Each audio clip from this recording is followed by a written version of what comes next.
The Browns, they're putrid. They're the worst team in the NFL. The season, the 2024 season is over.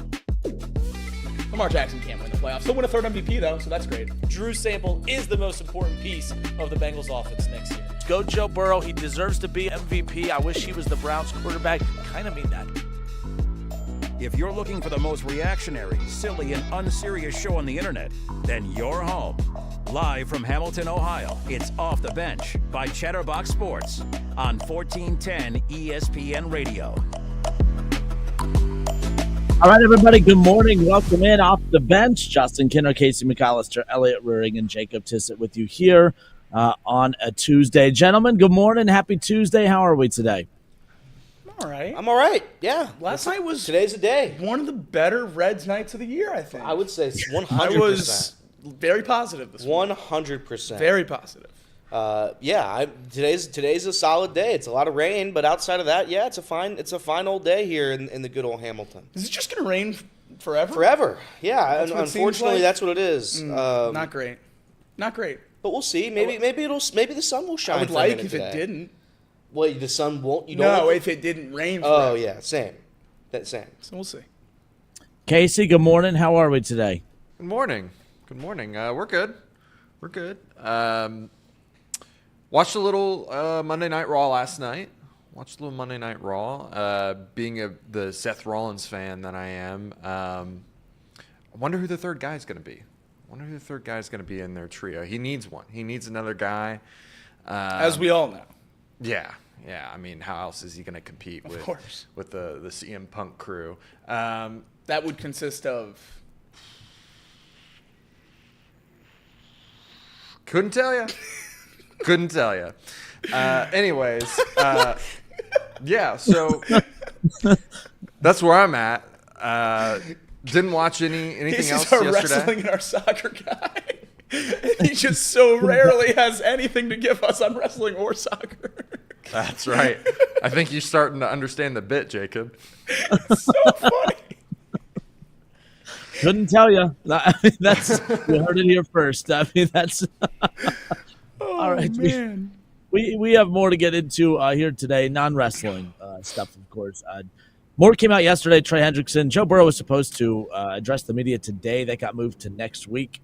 Don't know if there's a reason for that or not. I don't know what the big deal was, even for him addressing the media. But obviously, anytime Joe Burrow talks, it's you have to stop it and listen. So that's moved to next week. But nonetheless, Trey Hendrickson. We'll get to that situation more in a moment. I'm getting as tired of that as I was the T. Higgins and all the drama that was going with that. But finally heard from Trey, who spoke out yesterday, basically speaking out that he has not heard from the Bengals. We'll talk about that shortly. Tomorrow, the schedule release comes out. We know who the Bengals play. We just find out when they play these opponents. We talked about that on yesterday's show as well. Jay Morrison going to hang out with us tomorrow as well to kind of give us more insight to that as well. Plenty going on with the Bengals now. It was kind of quiet for a little bit, but at least there's a little bit of noise to give us something to talk about. Yeah, I guess it's certainly just reigniting the flame. But I mean, what was reported yesterday? Trey Hendrickson's upset with his contract with the Bengals. Oh, no way. So yeah, didn't know that. I mean, until Trey Hendrickson is traded or extended, I think we're just spinning our tires in the mud, and we just got to kind of flip a coin. And did the Bengals release this? Did his agent release this? I don't know which one, but it was one of the two of them, and they're going to try to get back to the table or whatever happens. I don't believe for a second that the Bengals have left Trey Hendrickson in the dark all offseason. So, I'm sure we'll get into it later in the show, but it's all just, people trying to force their hand and get what they want. Is this the most attempted work done to an already signed contract in world history? It's crazy.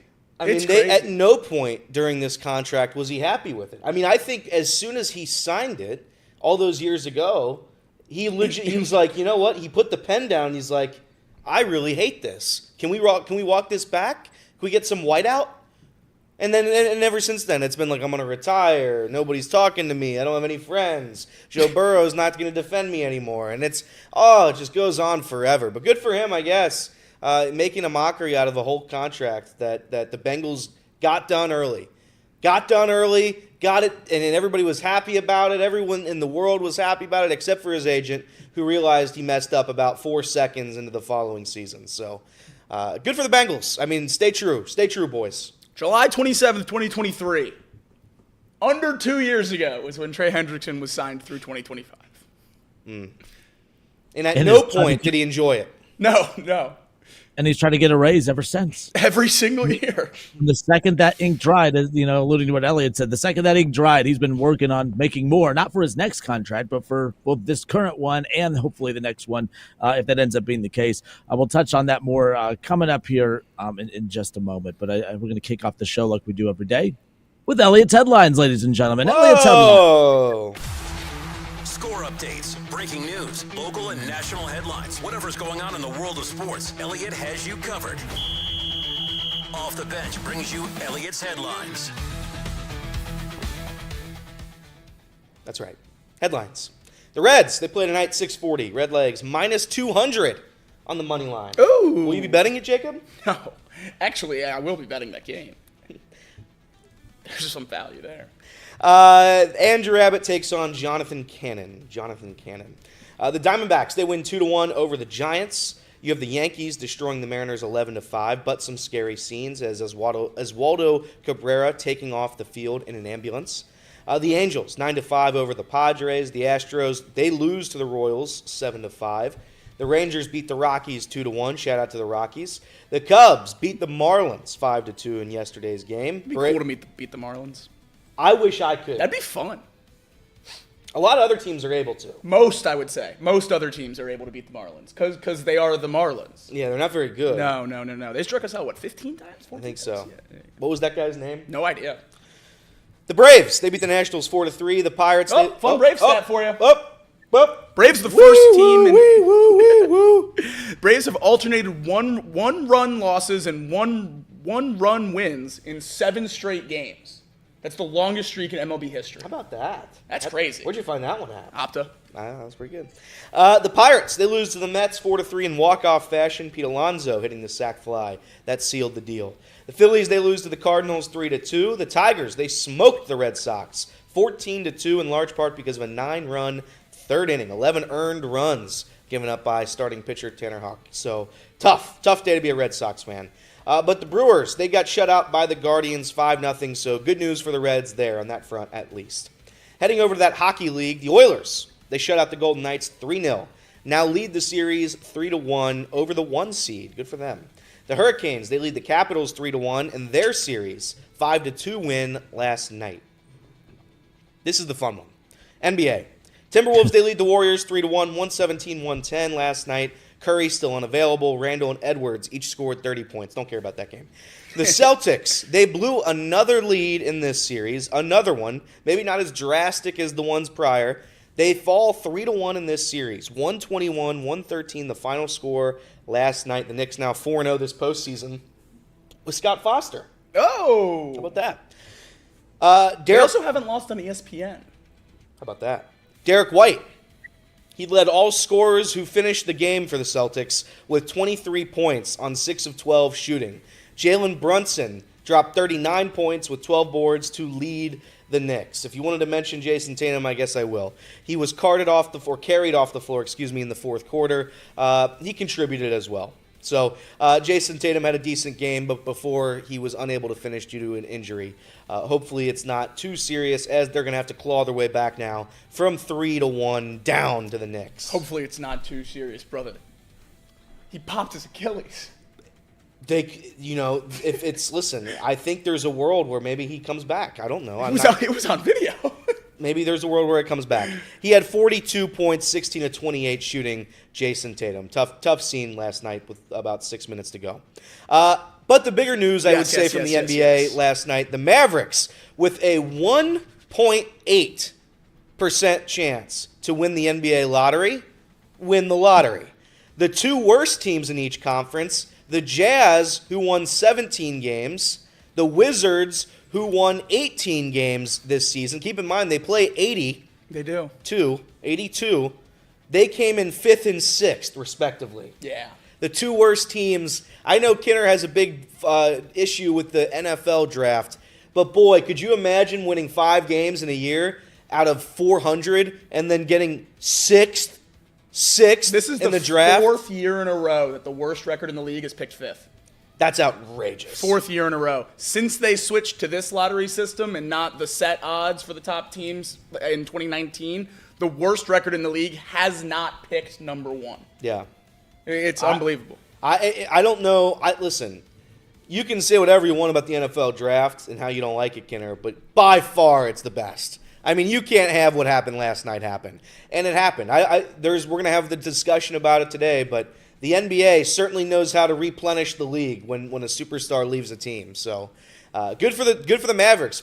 Extend Nico? Are we extending Nico? Yeah, Nico's back. Nico was right, and I think we're going to have a lot of apologies in Dallas to Nico because this lineup is legitimately really good. Yeah, once they trade Cooper for Luka, it's not going to get any better down in Dallas. Brian Windhorst did suggest that they could be interested in Giannis with their number 1 pick. They signed his brother a few years ago. Obviously, his brother wasn't any good, so that was a ploy to try to get Giannis then. Yeah. So we'll see what happens this summer, but should be interesting at the whole top of the draft. Spurs picking 2. They've also been linked to Giannis. Rockets made a run in the playoffs. They have a pick in the lottery from an earlier trade, so they're also interested in Giannis. I think that's one of the big storylines to follow this summer too. Giannis and Wemby, real quick on that too, and a lot of people keep linking Giannis to San Antonio. It's weird teams going after to pair up 2 dominant bigs, right? Like especially in today's modern NBA where it's so guard and 3-point oriented. And then Dallas, the same thing. You're going to have Anthony Davis and possibly Giannis if they trade that number 1 overall pick, or you're going to have Wembanyama and Giannis in San Antonio. It's just weird that the 2 landing spots for him would go to 2 teams who already have 2 dominant bigs as it is. So that would be interesting to see how that works. But yeah, Wemby shoots like 40% from 3. So I think that he'll be able to stretch the floor pretty well. I also think if you can get a player like Giannis, it's kind of like throw the team building out the window and see what you can do, right? Yeah, like a player like Especially Luka. when you have an older roster.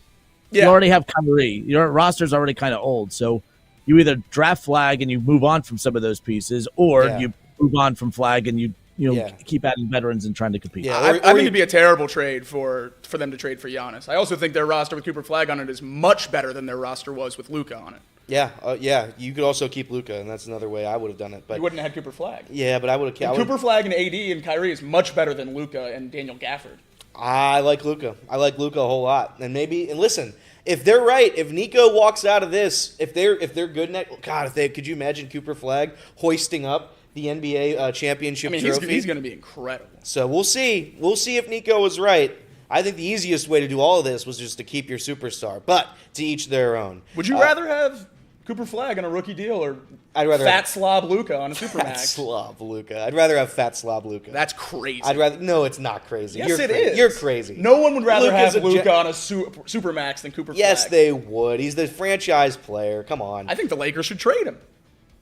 Get a haul for him. He'll cost you in the playoffs. That is actually true. If the Lakers should trade him for a trade that makes sense, right? And they could actually get draft picks. That trade makes sense if you add the number 1 pick to it, which we all know yeah, he was involved if you got Cooper Flag, you got AD 1-1 and the Lakers won. Yeah, I guess looking back on it, if you get Cooper Flag, then I guess it's guaranteed.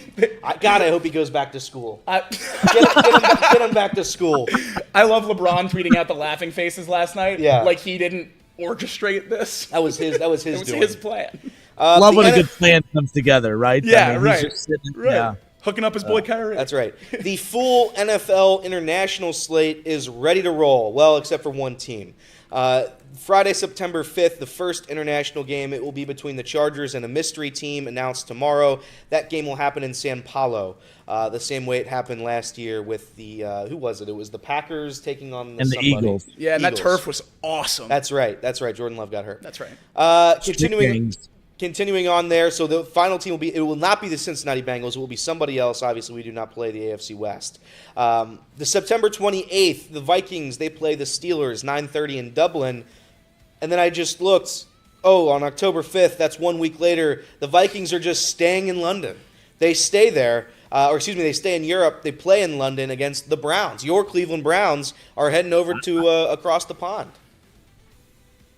Old Cleveland Browns. That's right. Sorry. If you're the Vikings, I get so upset. You got to make a call. I get You very can't. upset. This can't happen. Well, maybe it was like we'll have you guys play back to back, and we'll just never send you there again. Okay. Maybe that's what it was. Maybe. Because I wouldn't hate that. The Broncos, they play the Jets in London on Sunday, October 12th. The Rams, they play the Jaguars. Always good to see the Jags over in London. That's Europe's team. That's at Wembley Stadium, October 19th on Sunday. The Falcons will play the Colts at Olympic Stadium in Berlin on Sunday, November 9th. And the Dolphins, they play the Commanders in Madrid, Sunday, November 16th. So those are your full NFL international games. And those are your headlines. I'm not a big fan. The international games, and we were talking about this before the show started. Like they build it up and brand it as like this big deal. Like as last year when the Packers and Eagles played, in Palo, I was like, well, I'm not watching this game because of where they're playing. I'm watching this game because it could be an NFC Championship, preview. In the Packers and the Eagles. Unless you are physically flying out to go to any of these games, I really don't think any of this is a big deal whatsoever, unless you're one of those that is mad if your team has a home team taken away, or home game taken away because you have to go play overseas. I would be a little annoyed with that as far as that goes. Or if I'm a Vikings fan, I'm not happy that they're playing overseas. I'm annoyed, especially in back-to-back weeks when you think about the time zone change and obviously the fatigue factor and everything else that goes into that. But I think that this is one of the more overrated things about the NFL. I don't think it's a big deal at all from a fan perspective unless you're actually going to the games. Let me ask you, if the Bengals were announced and playing in one of these games, that would mean what to you? What does that do for you as a Bengals fan that they're playing out of the country? Makes me very upset. Very upset. The only one I would be kind of okay with would be, I think, that San Paulo game. I think they play that at night, right? I could be wrong. I'd have to go look at the schedule again that I didn't write down. But having to wake up, having your game be played at 9:30 a.m. in London, it just loses all the sauce. I don't care at all about what happens there. In fact, if the Bengals were to lose or win, I would say it just doesn't count. It just doesn't. I mean, that game just doesn't count. It's skewed. I don't want the Bengals playing in Europe. And I think the last game they played there, it was the tie against the former Redskins. I'm pretty sure that's. Yeah. I'm pretty sure They that's. tied the Eagles over there too. And the Eagles over there. So, or maybe no, maybe they played the Rams. I think they played the Rams. I think the Bengals played the Rams most recently there. I could be wrong. I'll have to go back and check. Either way, I don't want my team playing there. No, it stinks. Football is called American football. It's played in America. That's right. Fair enough. All right, we'll step away for a few moments again off the bench. Justin Kinner, Casey McAllister, Elliot Ruring, and Jacob Tissett with you here. We'll get into the Bengals against Trey Hendrickson more as more came out yesterday. Just more reporting as far as from Kelsey Conway, the Inquirer, and some other stuff came out. Obviously, Adam Schefter, he loves jumping on all this, by the way. I mean, he's a big Bengals fan, Adam Schefter. We'll get to that here shortly. But you mentioned the NBA draft lottery. So many people out there believe that the NBA draft lottery is rigged. Do you guys agree? We'll discuss when we come back. More off the bench next.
All right, and we are back off the bench. Justin Kinner, Casey McAllister, Elliot Ruring, and Jacob Tissett with you here. Happy Tuesday, everybody. Happy 513 day, by the way. That's I right. live in Dayton, but I know it's a big day for you guys. So celebrate however you feel like celebrating. But one team that is celebrating that we talked about during headlines, the Dallas Mavericks. After a season from hell, they move on from Luka, and they were the laughing stock of the league for not just moving on from a franchise player, but definitely not getting the return that you would think you would get for moving on from a franchise player in Luka. But again, the conspiracy theorists out there, I'm not saying conspiracy theorists are wrong. I'm not even saying that those who think that the league rigged this lottery are wrong. I just don't think it's rigged, but it's really hard to look at some of these coincidental scenarios and not have people line up to say, yes, that this thing was rigged last night. My only pushback on the narrative that the league is rigging the draft lottery is, if you're going to rig it, rig it. I don't think Cooper Flagg going to Dallas does anything for the NBA. You're going to take Cooper Flagg, who is the face of this draft right now, and the most popular player in college basketball coming out, and you're going to send him to one of the most dysfunctional franchises in basketball right now. I don't see how that benefits the league, especially when the San Antonio Spurs, who have a generational talent in Wembanyama, who many believe is going to be the face of the league once he kind of gets situated post LeBron, and to pair Cooper Flagg with him, that's what the league should have done if they were going to rig it. Oklahoma City Thunder, the team that is just looking outstanding right now in the Western Conference semifinals over here, they're the ones that actually had an opportunity with all the draft picks that they had. They could have also they were one of the other teams that didn't have a high probability of getting selected for that number one pick. If the league was going to rig it, I would have rigged it for them to get Cooper Flagg. If you're going to rig it, that's going to benefit the league. Cooper Flagg to Dallas doesn't benefit the league, in my opinion.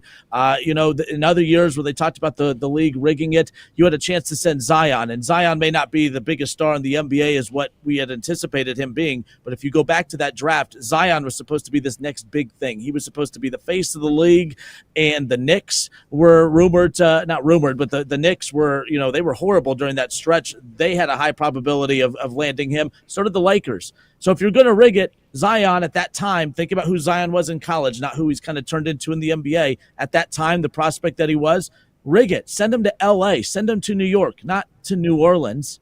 All right, New Orleans got Anthony Davis and did nothing with it. They've got Zion and done nothing with it.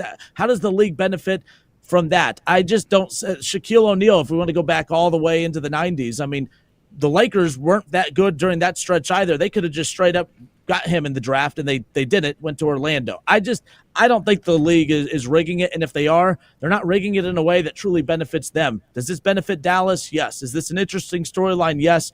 I don't think it's rigged. If you were going to rig it, send him to San Antonio to pair him up with Wembanyama. If you're going to rig it, send him to Oklahoma City Thunder. That's the hottest, young core in the NBA, and add another weapon there.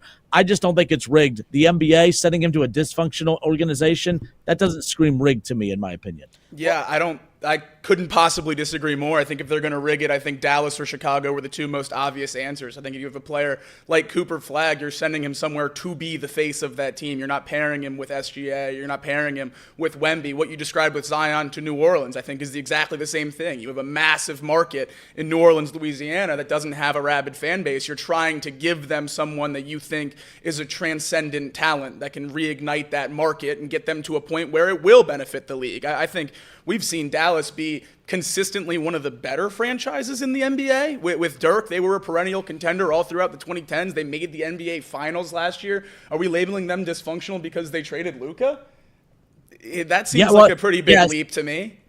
I don't, only because of all the drama. If you look into the situation in Dallas, like with the ownership changes, and there was a lot of people arguing in that boardroom about whether to trade Luka or not.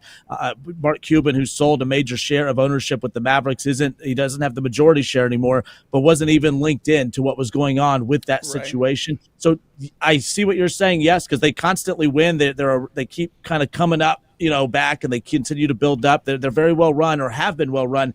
I think this particular Mavericks group is dysfunctional in that regards. At least they and just that's seem fair. And I guess we'll see over the next few years. But, I mean, they were one game out of the playoffs this year. And if you want to get Cooper Flagg in a situation where he can immediately contribute to the massive picture of the league as a whole, you get him somewhere where he's going to be in the playoffs this year. And that's not, Washington or Charlotte. It's, Dallas. And I think the other option that made a lot of sense, and you bet on it at plus, 50,000, 50 to 1, I thought Chicago made a lot of sense, making him, the face of the Bulls and trying to reinvigorate that fan base and fill the United Center again.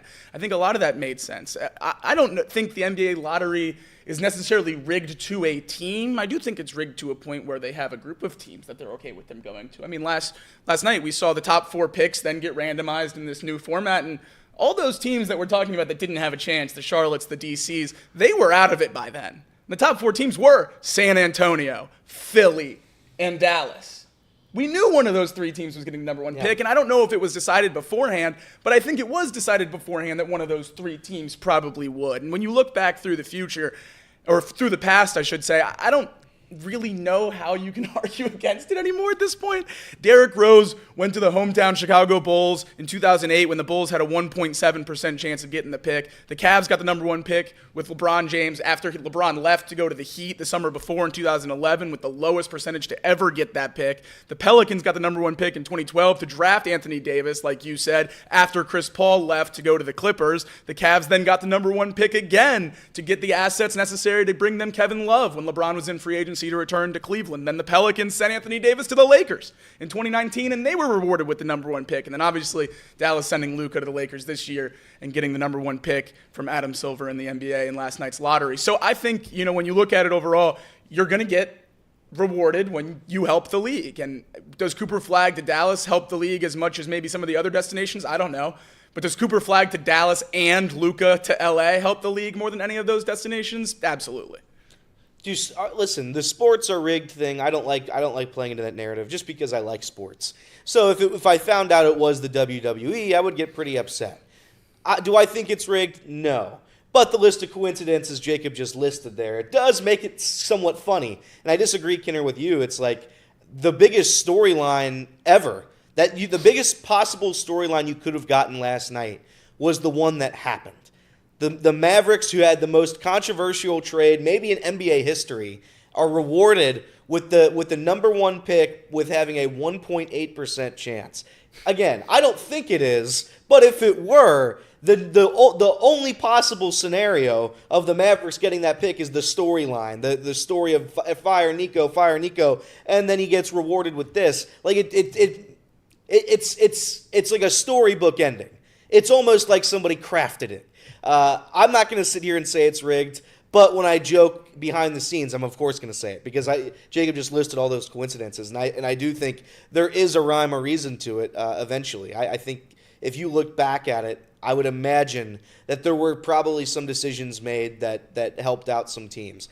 I don't know how rigged. I'm not going to say it's rigged. I'm just saying that I don't know. Eventually, all of that becomes evidence, and it doesn't become circumstance there.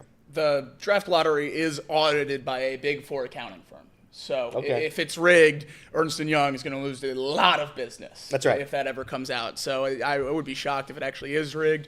I also, didn't they admit to the frozen envelope for Patrick Ewing? Yeah. So I don't. And the ref was arrested how many years ago for working with the mob and organizing rigged games and betting on it. And then 2 years ago, the ref that was investigated for being a Celtics fan and rigging their home games. So, yeah, the NBA doesn't exactly have a long track record of being above board when it comes to stuff like this. So I'm not inclined to look the other way from a 5-minute list of coincidences here over a 20-year span.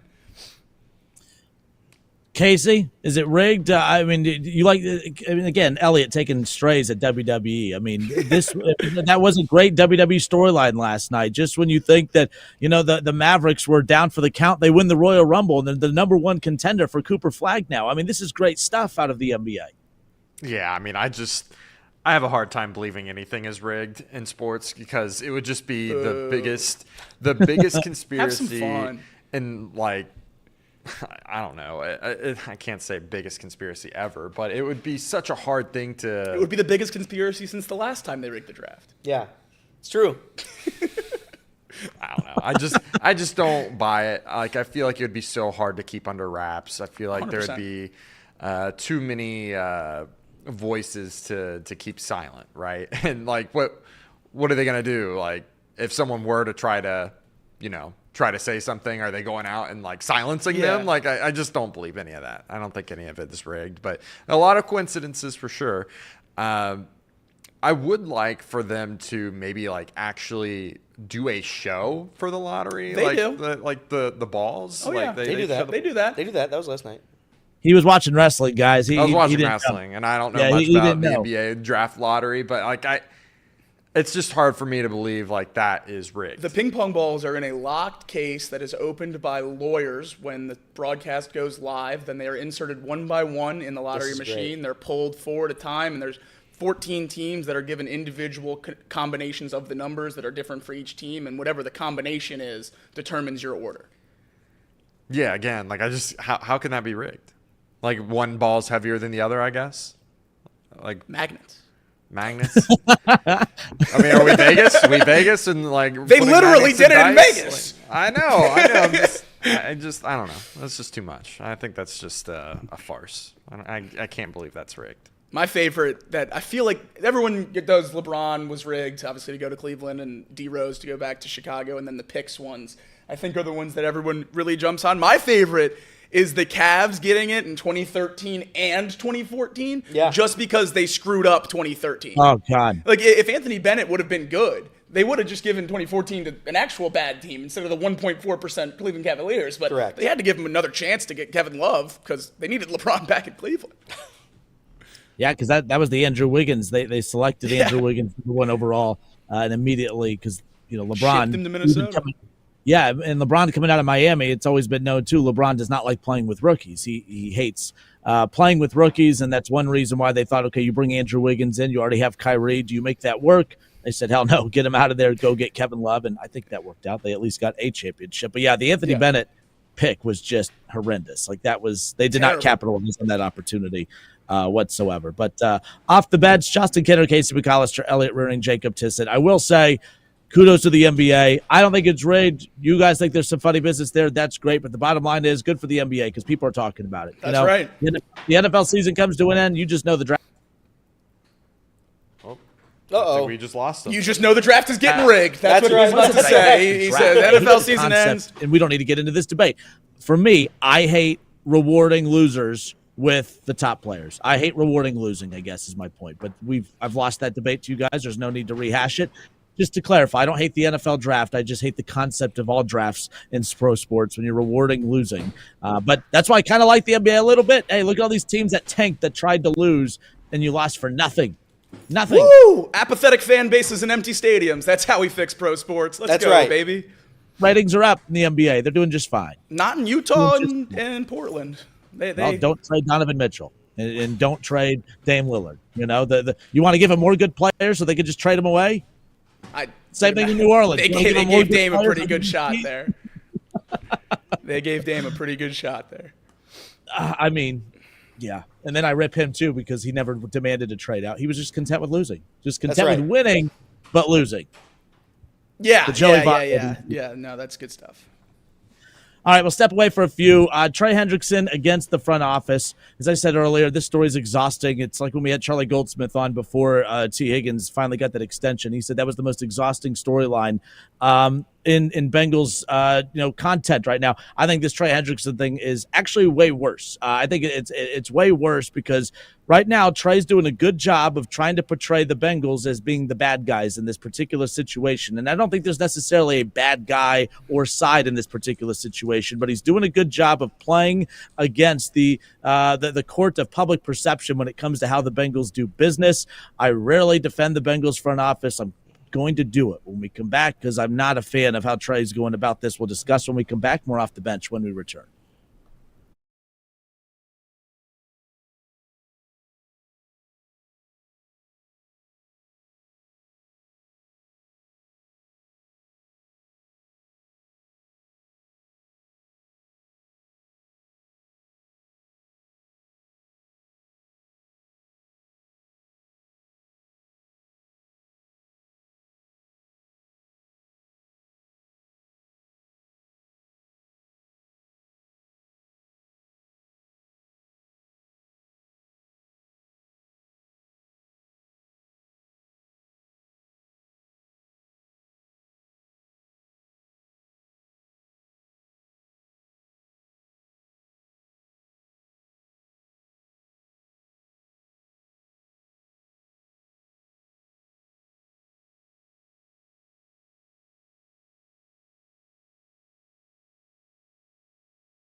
All right, and we are back off the bench. Justin Kinner, Casey McAllister, Elliot Ruring, and Jacob Tissett with you here.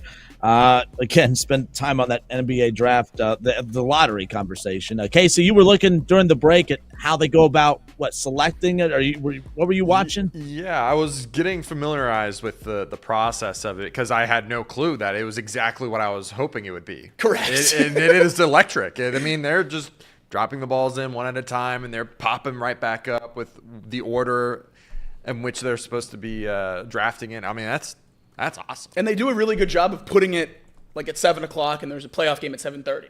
So it butts up to the playoffs every time. So you're already in front of your TV anyway. It's on the same channel. They do a really good job with it. I like it a lot. Before we move off the NBA, there is other NBA news. Something I've been asking for a long time. Okay. That they're finally giving us. I hope you have a Prime subscription because you're going to need it all day on Black Friday. Amazon Prime is adding an NBA primetime doubleheader immediately following the NFL game on Black Friday. Oh. That is awesome. Look at Amazon that. has looked to dominate Black Friday in large part through the NFL, and the arrival of NBA live games rights have them doubling down on that strategy. So, according to Front Office Sports, we're going to have a full day of sports on Black Friday with How about that? NFL game and then an NBA primetime doubleheader. I think the more leagues work together, the better it is for the fans and for the leagues themselves. So I love that.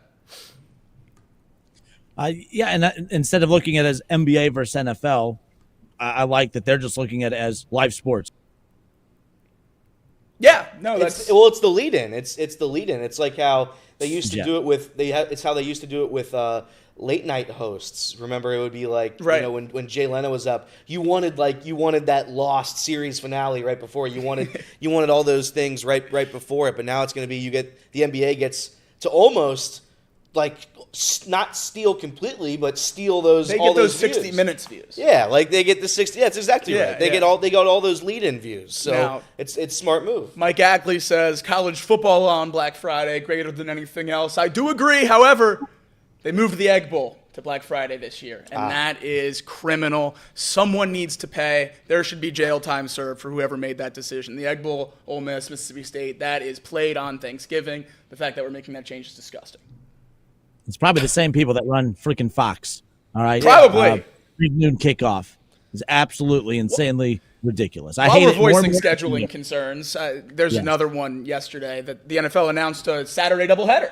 Okay. Between the, I believe it was Commanders, Bears, and Eagles, or it was It's Commanders and Commanders, Eagles. Eagles, Bears and Packers. Bears, Packers. That's what it is.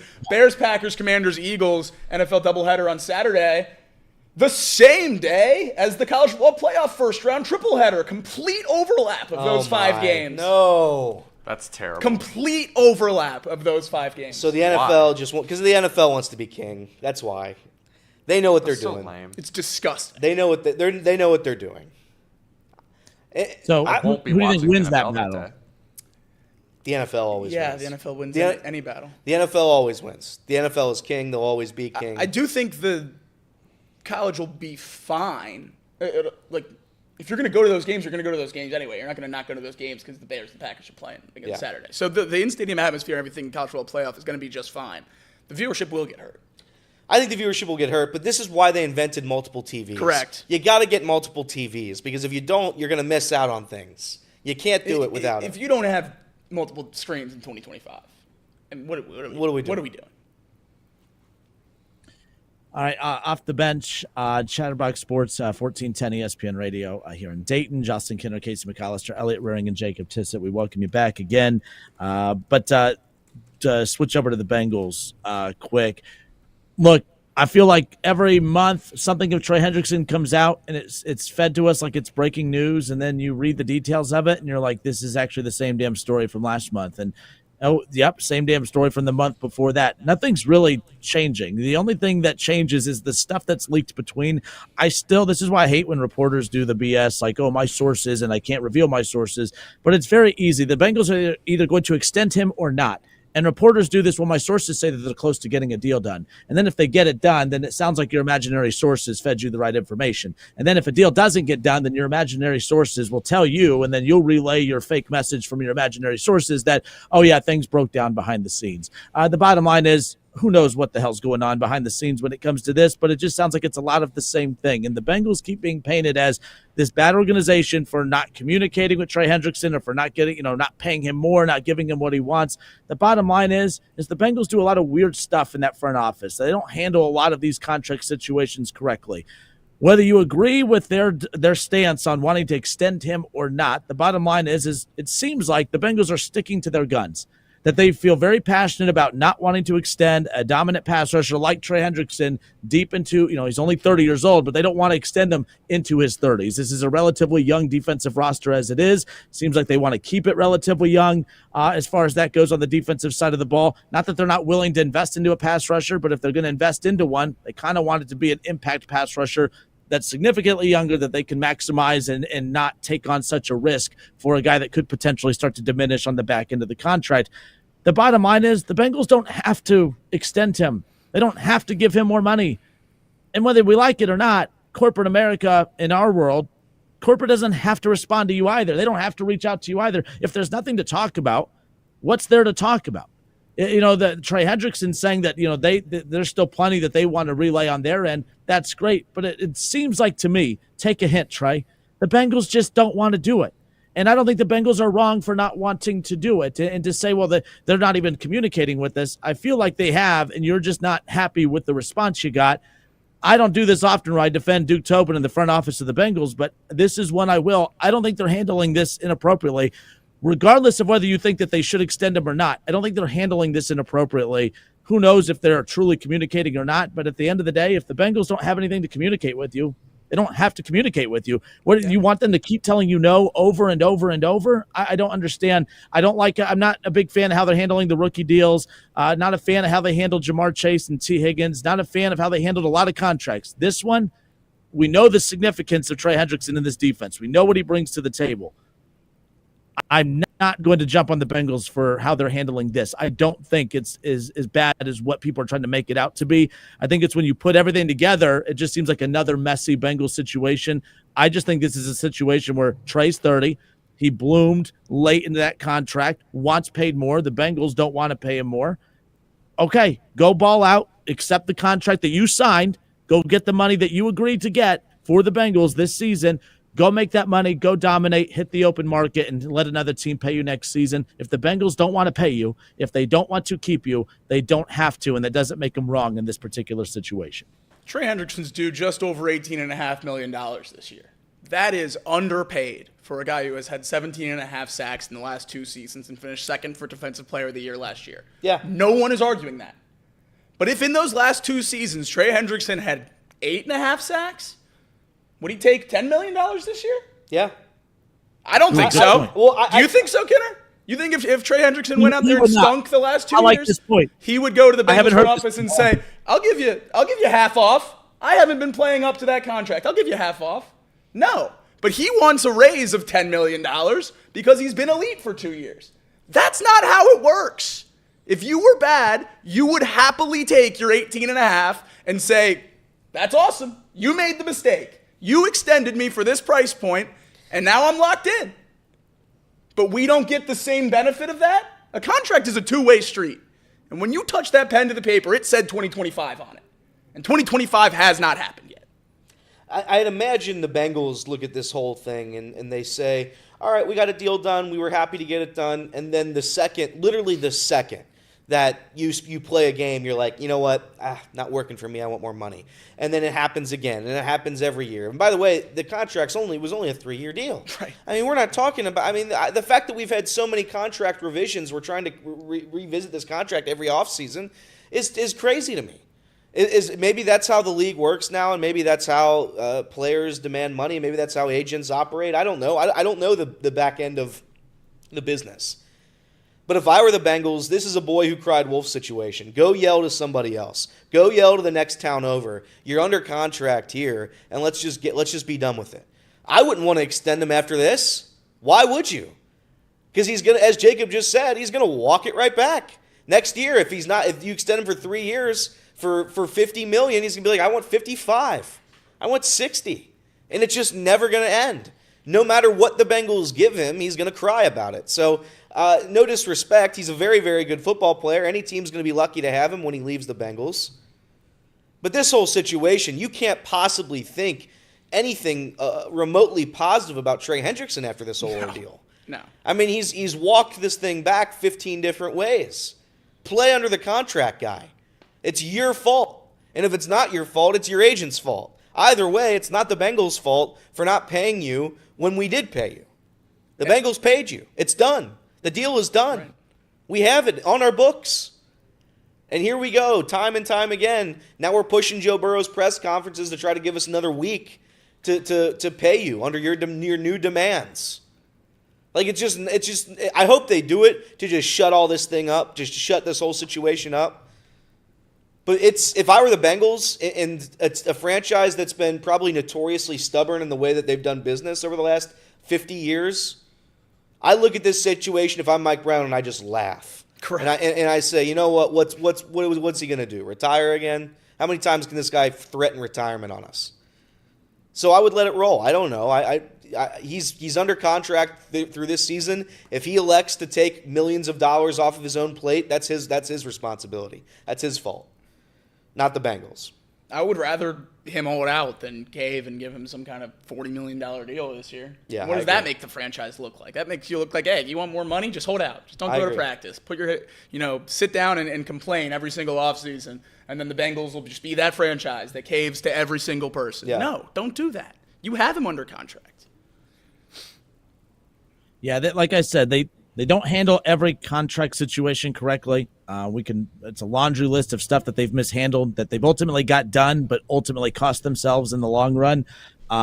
This is not one that I'm going to be very critical of. But I see why some fans, though, are getting anxious because they don't care about the money. They just want the best, one of the best pass rushers in football out on the field, and they don't want anything to possibly get and interfere with that and get in the way and interfere with that. I understand that mindset as well. But, man, like, in one point you brought up, Jake, too, like, you can't cave to every player. Correct. And I think what this would do is the Brown family has spent decades and decades of building a reputation of being very tough negotiators and standing their ground. And all within a couple-year period, and by the way, not that they stood their ground with Joe Burrow. I mean, you were going to pay Joe Burrow. But you paid Joe Burrow, gave him everything he wanted, right? Jamar Chase, you tried to play hardball, but you ended up giving him everything he wanted and then some. T. Higgins, I would really love to know if Jamar Chase and they don't share an agent. I don't know if T. Higgins is a Bengal. If they don't share an agent and Jamar doesn't push as hard in his negotiations on behalf of T, I don't know if he's a Bengal or not. But the bottom line is that the front office has technically lost these head-to-heads when you talk about the negotiation battles.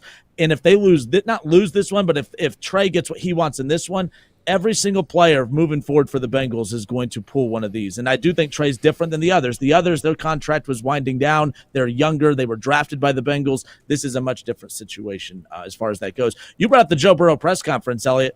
I don't think it's a coincidence that this comes out yesterday, because I do think it's Trey and his side that, strategically said, hey, in the afternoon, we're going to push this out the day before Joe Burrow's press conference. I also don't think it's a coincidence. So that was pushed out purposely to butt up next to Burrow's press conference, who holds a lot of power with the organization, obviously. I also don't find it a coincidence that the Bengals said, all right, we're going to push Joe Burrow's availability back to next week. Do you think that's why they pushed his availability back to next week? Because I talked to Jay Morrison yesterday, and a lot of media was showing up today to speak with Joe Burrow. That's pushed back a week. I don't think it's a coincidence that they pushed that back because of what came out yesterday. No, I would say with almost 100% certainty that's the reason. Because the first question everybody's going to ask Joe Burrow is what's going on with Trey Hendrickson? How's Trey Hendrickson? Hey, has Trey Hendrickson talked to you about any of this? Hey, what are you going to do for Trey Hendrickson? I know you guys, I know you specifically, Joe, went on a media tour to hopefully get everybody paid and everybody in good spirits heading into the 2025 season. Are the spirits still high with Trey Hendrickson? And it would go on and on and on. Why would you want your quarterback fielding those types of questions? You wouldn't, is the answer. So hopefully you get a week reset and maybe the Bengals get something done to where reporters will at least, and by the way, this isn't to blame reporters. That's what they're supposed to be asking during this. I'm just saying when the time comes for reporters to do their job and ask questions, they'll have something a little bit more solid to hopefully give Joe Burrow to give him a response back. is my understanding of this, and maybe I'm completely off base on that. It's all speculation on my end, but there's no world where I'm having Joe Burrow field those types of questions today. None. No. Yeah, you just can't do it. All right. There's no reason to do it. We'll pick up with this when we come back. I want to tag Casey in and get his thoughts on this. And I'm curious in the chat, is there a side to pick here? I mean, I feel like we all don't agree on much, especially with the Bengals. I don't know the last Bengals topic we had where all three of us kind of agreed on a particular stance. But is that the popular opinion, or are we in the minority here? Are a lot of fans pissed off at how the Bengals are handling this Trey Hendrickson situation? We'll get Casey's thoughts. I'm curious in the chat what's going on there. But we'll step away for a few moments. We'll be right back. We're off the bench when we come back.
All right, and we are back.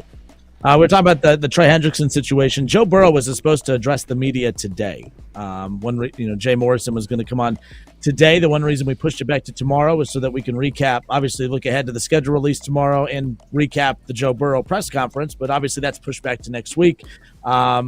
To Trey Hendrickson's credit, I think it was strategically done to release the statement and to release the information yesterday to call out the Bengals for the lack of communication. I think it was strategically done less than 24 hours before Joe Burrow's press conference. And I think that a counter strategy was implemented with moving Joe Burrow's press conference to next week. You got to think, if you're the Bengals front office, has the front office actually got their flowers yet for the Ja'Marr Chase T. Higgins signing? And I think where they were about to get their flowers was they were hoping Joe Burrow's up in the pedestal today, and he's talking about how happy and excited he is to have Ja'Marr Chase and T. Higgins by his side for the next 3 to 4 years. And then that was supposed to be a winning moment for the Bengals. It was supposed to be the flowers given to the great, contracts that are going to keep him here long term now. It was supposed to be a positive thing. I think they moved Burrow's press conference because it was going to be hijacked. It wasn't going to be about Ja'Marr and T. It was going to be hijacked with this Trey Hendrickson situation. And I think that's one reason that they moved it when it's all said and done. Casey, I know we got the other guy's opinion on this. I'm curious your thoughts on this as well. it doesn't happen often where us three agree on everything when it comes to the Bengals. Seems like we do here. Where are you with this? Trey Hendrickson, frustrated, the lack of communication, but there's layers to this, as you know, when it comes to the contract that he agreed to. This is not the same situation as Jamar Chase and T. Higgins. This is very much so different. Are the Bengals in the wrong here? Trey Hendrickson in the wrong? Which side are you falling on when it comes to this current controversy, if you will, that the Bengals find themselves in? I hate to say right or wrong, because I don't think that this process is necessarily a good versus evil sort of thing. This isn't as black and white as it is. I think both sides have reasons as to why they feel the way that they feel. I mean, Trey did sign that extension all the way through the 2025 season, and that was coming off an 8-sack year where he only played 15 games. So there was already faith in him to produce. 2024 comes around, he threatens retirement after playing very well on that contract while getting that extension. We come to the table to him, and this is where I feel like it's kind of like both sides are in the right here. He claims that they came to him and said, hey, 2025, we're going to get you done. We're going to come back to the table here. You play good again, and we're going to make sure that you're here long term. Make sure that you're here, give you a good contract here. It's here. The bill is due in Trey's eyes. Now, it's a he said, she said thing. Maybe they said that. Maybe they didn't. I don't even if they did. Even if they did, right. I'm with you on that, Jacob. I'm with you. Even if they did, things have changed where they tried to give you $28 million probably. They tried to give you a fair contract in their eyes, and you don't want to accept it. That's just how deals go. That's how negotiations work. They thought they gave him a fair offer, and he's saying no, they're not. Now, I will say it gets easier to give him what he wants when you have the flexibility that you do have. You have plenty of options to create this money. So it's, to me, it feels like a no-brainer to get him done, at least through, like, give him a pay raise for the 2025 season and say goodbye. I think that is a no-brainer. I don't know about future years like 2026 and 2027. I can maybe see 2026 being my cutoff there. Give him one more year on the contract, very similar to what we did, the extension that he signed a couple years ago. But for me, I don't think it's as black and white, because I think both sides have made their points, and I think both have valid points. Some are stronger than others. I do think that the he said, she said sort of crap that Trey is using to kind of gain whatever leverage with the fan base is kind of it doesn't really move the needle for me. It does for others, especially when you look at like the Andrew Whitworth situation, where it's playing out exactly like that, where Andrew Whitworth came to the Bengals early and was like, hey, I want to be here long term. Okay, well, we'll give you a little pay raise here, and then we'll renegotiate next year. And then it doesn't come to pass. He leaves, and he plays well elsewhere. Now, I don't know if that will happen here with Cincinnati with the Bengals and Trey Hendrickson, but it's playing out very similar to that. And I don't see a problem with it. And plus, too, we're in May. We're in early May. We already said that this probably wasn't going to get done. This wasn't going to get signed until, what, week 1? No, yeah. The Trey Hendrickson thing is just such a... We learned nothing yesterday. Yeah. I don't think enough people are recognizing that in this discussion. Nothing new came out yesterday. Unless you actually think the Bengals haven't talked to Trey Hendrickson since the draft, which I don't That's think what I was going to ask. I don't even think that's a is that problem, part the caveat in this? I don't care if they haven't talked. If Trey Hendrickson walked in their room at the end of the draft and said, I want a 3-year contract at $30 million a year, and the Bengals said, we aren't paying you that, and every week since the draft he's asked for the same contract, the Bengals don't have to keep saying no. Yeah. The answer's still no. Like, I don't understand. I don't understand. Yeah, and even if they did guarantee him extension last offseason, there's been about a $12 million shift in what Edge 1 makes in this market. Right. So that's a big change. You're no longer guaranteed that money.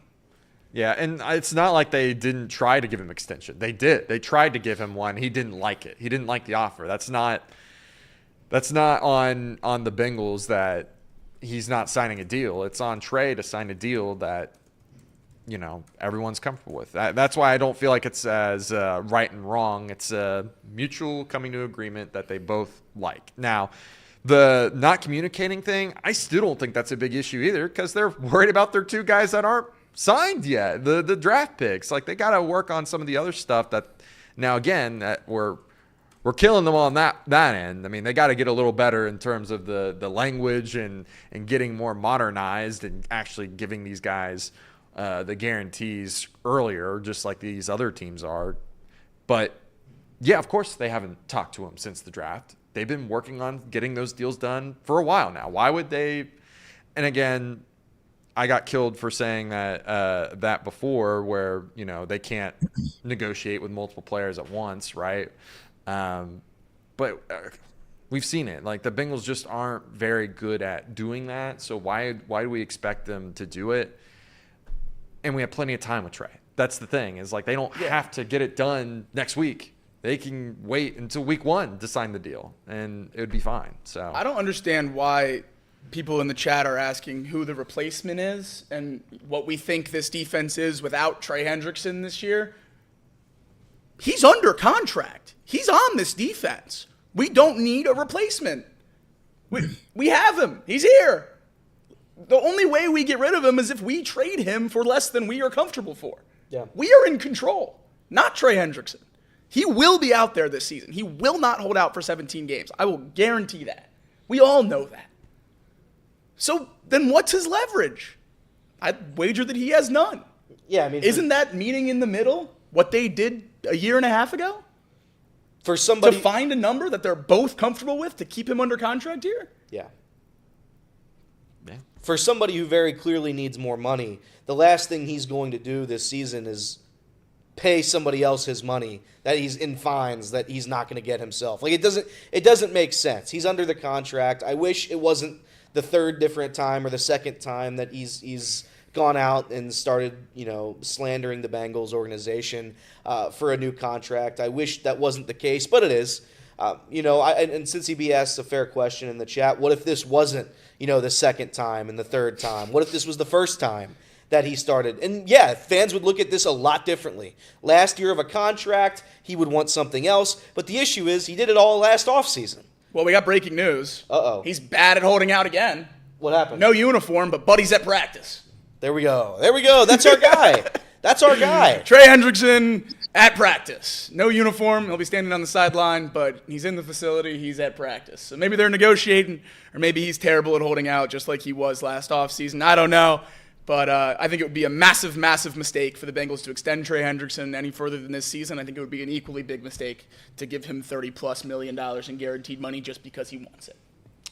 Who Day All Day in the chat says, how are you showing up to work when you're underpaid? If I had a contract that I signed for multiple years and many millions, I would show up to work until it was done, and when it was time for me to sign a new contract, I would negotiate at a higher price point reflecting the work I've done in my previous contract. Right? Correct. I think that's how most people handle that. And to be fair, how many people do you know that are truly happy with what they're paid? There's a lot of people that show up to work every day not truly happy with what they're compensated for. So, when you find yourself in this situation, just like us normal common folk, okay, not millionaire athletes, you got to, at a certain point, you can complain about not making the money that you want to make. But at a certain point, there's going to be sympathy because we can relate to that. Every one of us comes to work and thinks that we need to be paid more. That's human nature. But at a certain point, you're going to lose that we're not going to stop. We're not going to really feel bad for you at a certain point because you got to decide what you're going to do. Are you going to sit out? Or are you going to keep throwing your team under the bus? Are you going to keep trying to be a martyr here? What's your situation? What's your role going to be in this? As you said, already very bad at the holding out thing, showing up. Now, he showed up, but he's not participating, correct? Is that what's happening? Correct. Yeah. So, no one was worse than Ja'Marr Chase, though. Ja'Marr Chase was the absolute worst, okay? He wouldn't say anything, but he'd show up. Then he'd practice. Then he'd stop practicing.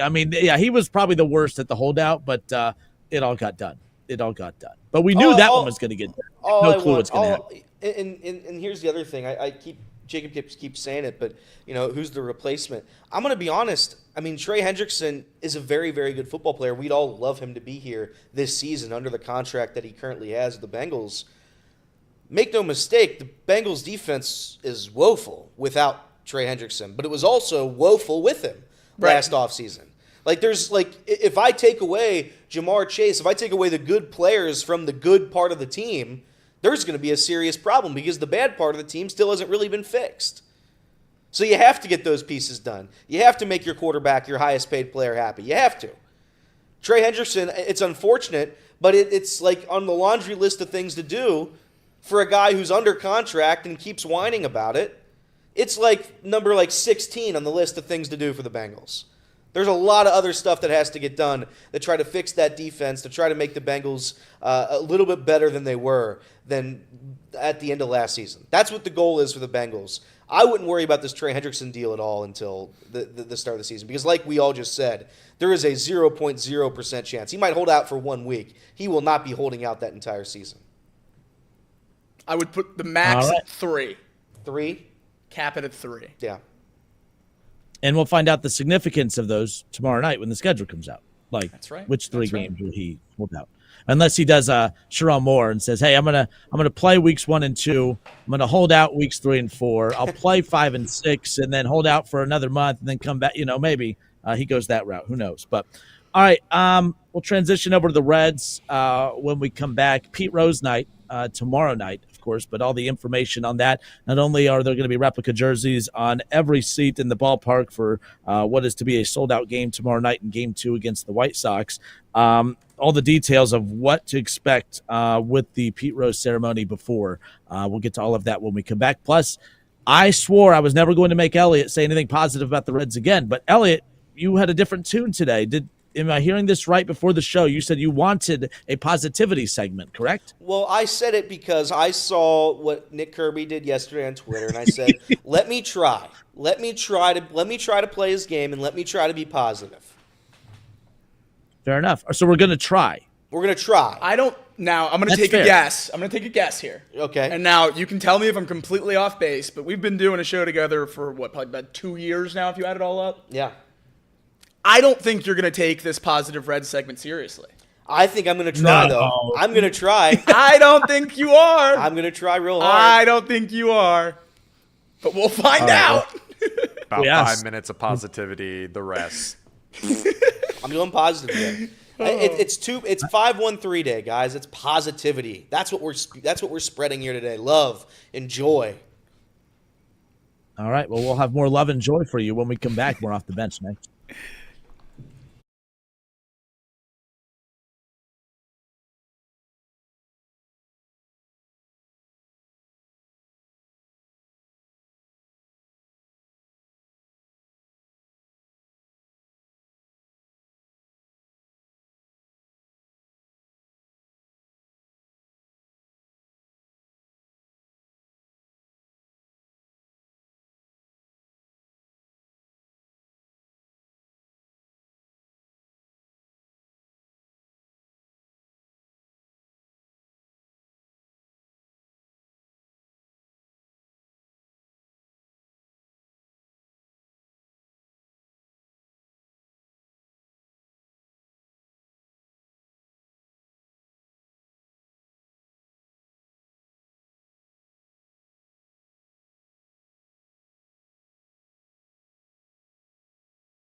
The Reds were off yesterday, but they're back at it tonight, licking their wounds a little bit. And, I never want to just assume that there's an easy series for the Reds. I think when they're playing their best baseball, this is a very winnable series, no doubt about it. Right now, I don't know who this team is.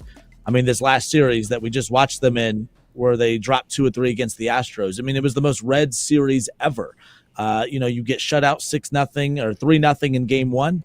You win 13-9 in game 2 and then lose 6-0 in game 3. It's the wildest thing. That was the most Cincinnati Reds series ever.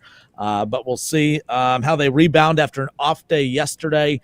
They have the White Sox tonight at Great American Ballpark game 1. It's 5-1-3 day, which means tomorrow's 5-1-4 day, which means it's Pete Rose night at Great American Ballpark. And there's a lot of activities planned around Pete Rose night at the ballpark. More details have been coming out, guys. Marty Brenneman is going to MC the question and answer with Pete Rose's friends in a pregame ceremony.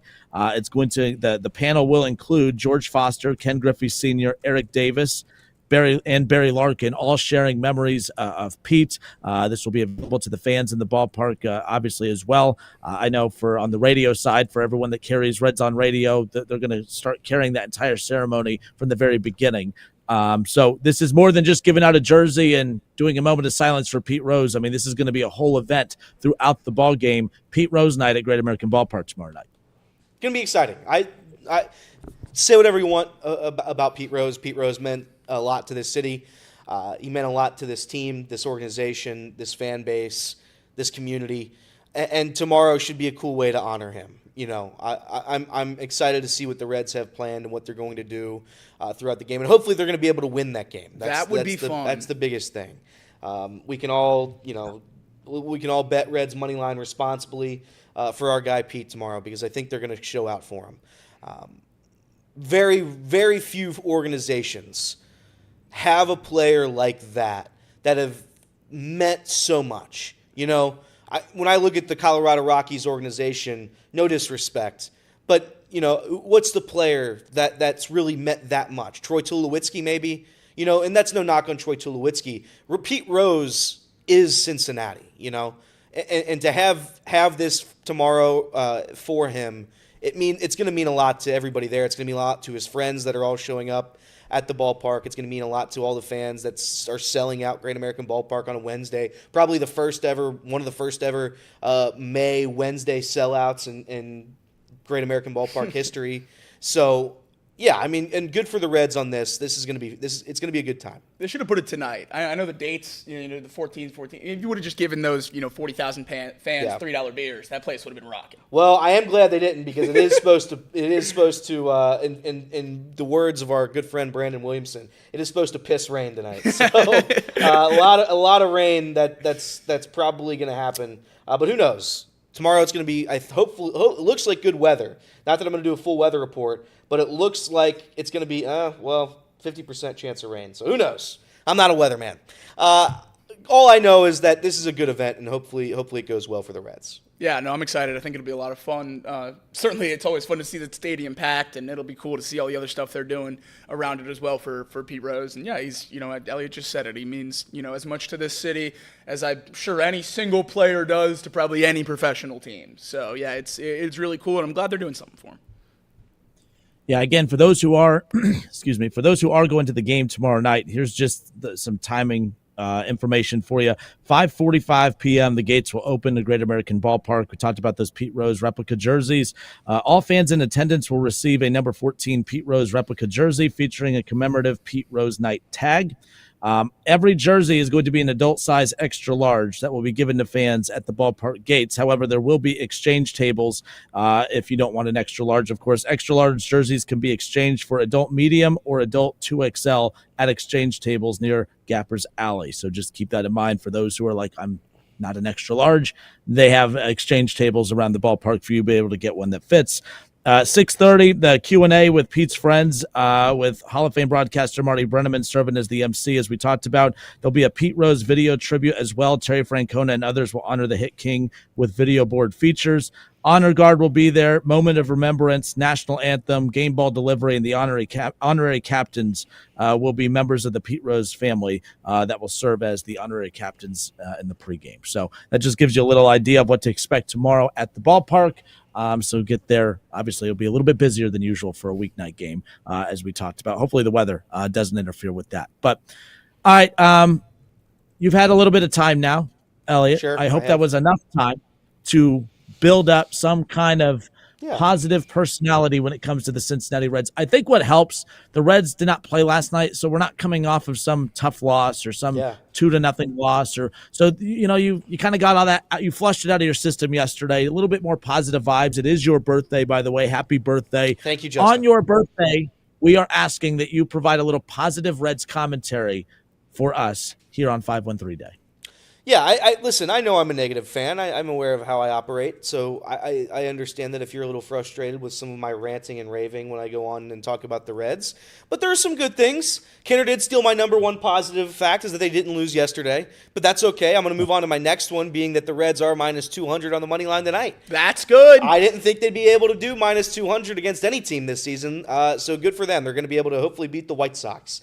But in all seriousness, when I look at this team, and I look at Elly De La Cruz, for a team that all I do is complain and wish they would be better, wish the front office would help more, wish the guys that we had would stay healthy for an entire season. Elly De La Cruz is still that guy. He's still what we want. He's still everything we are. Every time we watch him, he's still the same electric factory from the night before. He plays every single game, Justin. Every game. He does not miss an opportunity to be on the field for the Reds. He's played in every game this season. He's probably going to play every game this year. And for that alone, I'm going to be very, very optimistic and positive that the Reds have a player like that. Again, I said it with Pete Rose before, that not a lot of franchises in sports history have a player that meant that much to a city. I'd argue in Major League Baseball today, there's about 3 or 4 teams that have a player like Elly De La Cruz that shapes the trajectory of their franchise just by him being a part of the team. So him being healthy, him being available as frequently as he is, it's a major, major boost for the Reds. That's my number one positive, my number one thing. My number two positive is that any doubt that you had regarding this pitching staff has been squashed. It's been an incredible season. And I'll give a specific shout out to my guy Hunter Green, who I think for the better part of 2 years was battling the arguments from people on Twitter, and hell, maybe even me, that maybe he would be better off as a closer. Maybe he should be a reliever. Reliever Hunter Green. You couldn't ask for a better last season and a better start to this season than what Hunter's given us. He's a generational player. I know he doesn't get to play every day like Elly De La Cruz. But every fifth day, and I'm dead serious about it, when you talk about Paul Skeens, Hunter Green is in that same conversation. I firmly believe that. Hunter Green's going to win at least one Cy Young for the Cincinnati Reds. And to have that player along with Elly, it means the world. My final positive take for the 2025 season is that there is time. Not a lot of time, mind you, because the schedule's going to kick in real hard in about 2 weeks. But there is time to make this right. You're 42 games in. The season is not lost yet. The White Sox series is a big litmus test. You sweep this terrible team, and all of a sudden, you're a game above 500 again. I'm aware of how bad the offense is. I'm aware of the issues with the roster. I'm aware of all of it. I'm aware that the Reds are currently carrying 3 catchers, maybe a 4th by the time this season ends. But there's time. There's time left in this season for the Reds to do something and maybe turn it around. I listened to a take by Trace yesterday, and I actually thought it was a pretty fair point. You know, when the Diamondbacks went on that run a few years ago, that was a dead team. Nobody thought that team was going to be good. But late in the season, they were able to pull it away. One of my biggest issues with David Bell was it felt like early on and late on in the seasons, the Reds were unable to produce. They could only produce in those middle months. I'm hoping Terry Francona is the difference. They started out with that first month with a winning record. Let's start out the last month with a winning record, or finish out with the last month with a winning record as well. There's going to be a lot of baseball in between then. They haven't been swept yet, to my knowledge, I don't believe. So they've done their job at pushing that needle as far as they could possibly push it. They haven't been swept. They've been able to sweep a bad team in the Colorado Rockies and the bad team in the Pittsburgh Pirates. You just have to manifest that into series wins. I'm hoping that's going to be the case moving forward. They have some talent on this roster. Not the talent that I probably would have expected coming in, but they have some. Ellie De La Cruz and Matt McClain are the two best players in this team, and they haven't even remotely come close to their ceilings. Not even come close. If those guys start producing on top of Gavin Lux and Austin Hayes, all getting healthy and coming together, then maybe this team has a shot. I don't know a shot at what, but maybe. So those are my positivity takes. Now, if they lose tomorrow or tonight, I'm going to be really sad again. So, as of right now, on my birthday, May 13th, at 11:26 a.m., that's what you have to be positive about in regards to the Reds. And that's it. You took them all. Yeah, I took them all, didn't I? Yeah, that's really it. I stole them. I'm actually impressed.